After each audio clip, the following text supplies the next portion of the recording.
Welcome. It is I, the Yellow Beanie, artist, animator, and super nerd.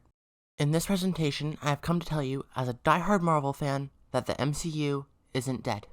In the wake of the internet's phase of hating Marvel, I'd like to point out a few things that the Marvel doomers may have failed to consider while making their videos.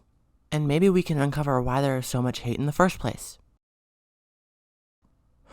No! Matt Pat Entrophilus! Why did you turn to the dark side? Sorry. Despite my grief, I'd like to first point out why I think the hate may have spread so fast. So, you know how when drama happens on YouTube, people will usually make a bunch of videos about said drama until it becomes irrelevant? Well, Marvel seems to have made themselves an easy target for such ridicule, whilst trying to recover from the time that shall not be named. 2020.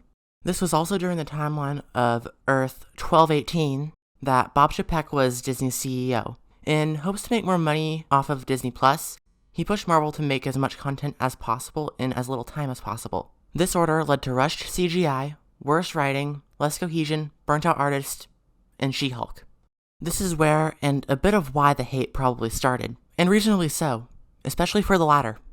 But not all was bad for long, because the previous CEO of Disney, aka the other Bob, was bought out of retirement to help restructure the company. I guess you could say it was a marvel they bought him back. Just like how they rebuilt Stark Tower, Marvel Studios is now being rebuilt by Bob Iger.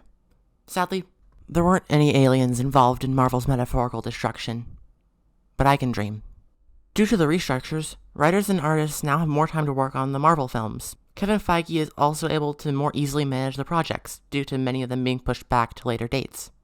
Tony can now rest in peace, knowing that Earth 199999 now seems to have a better future, with more projects with the prestige of Iron Man 3, Thor Ragnarok, Moon Knight, and Infinity War being on their way.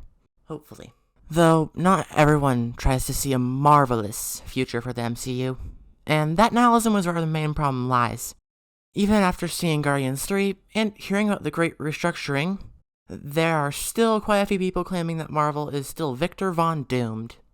Such behavior is infamous for overlooking obvious things that say otherwise, such as the critic scores of Guardians of the Galaxy 3, and the set photos for Deadpool 3.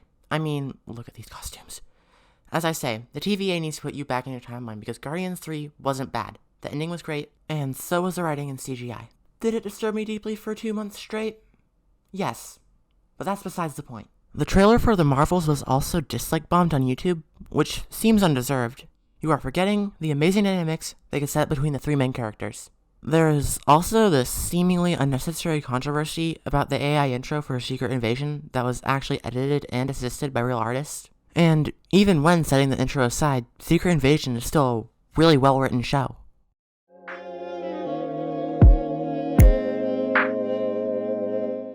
It just seems like some people want to watch Marvel crash and burn like the Leviathan from the first Avengers movie.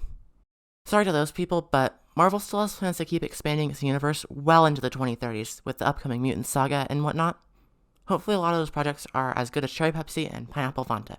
And if this video still hasn't given you hope, then at least hope that Robert Downey Jr. might return for a cameo in Captain America 4.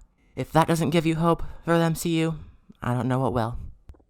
Anyways, thank you for watching, because this is now canon to the MCU lore. Multiverse of Madness and Quantumania are underrated, and I'm out of here.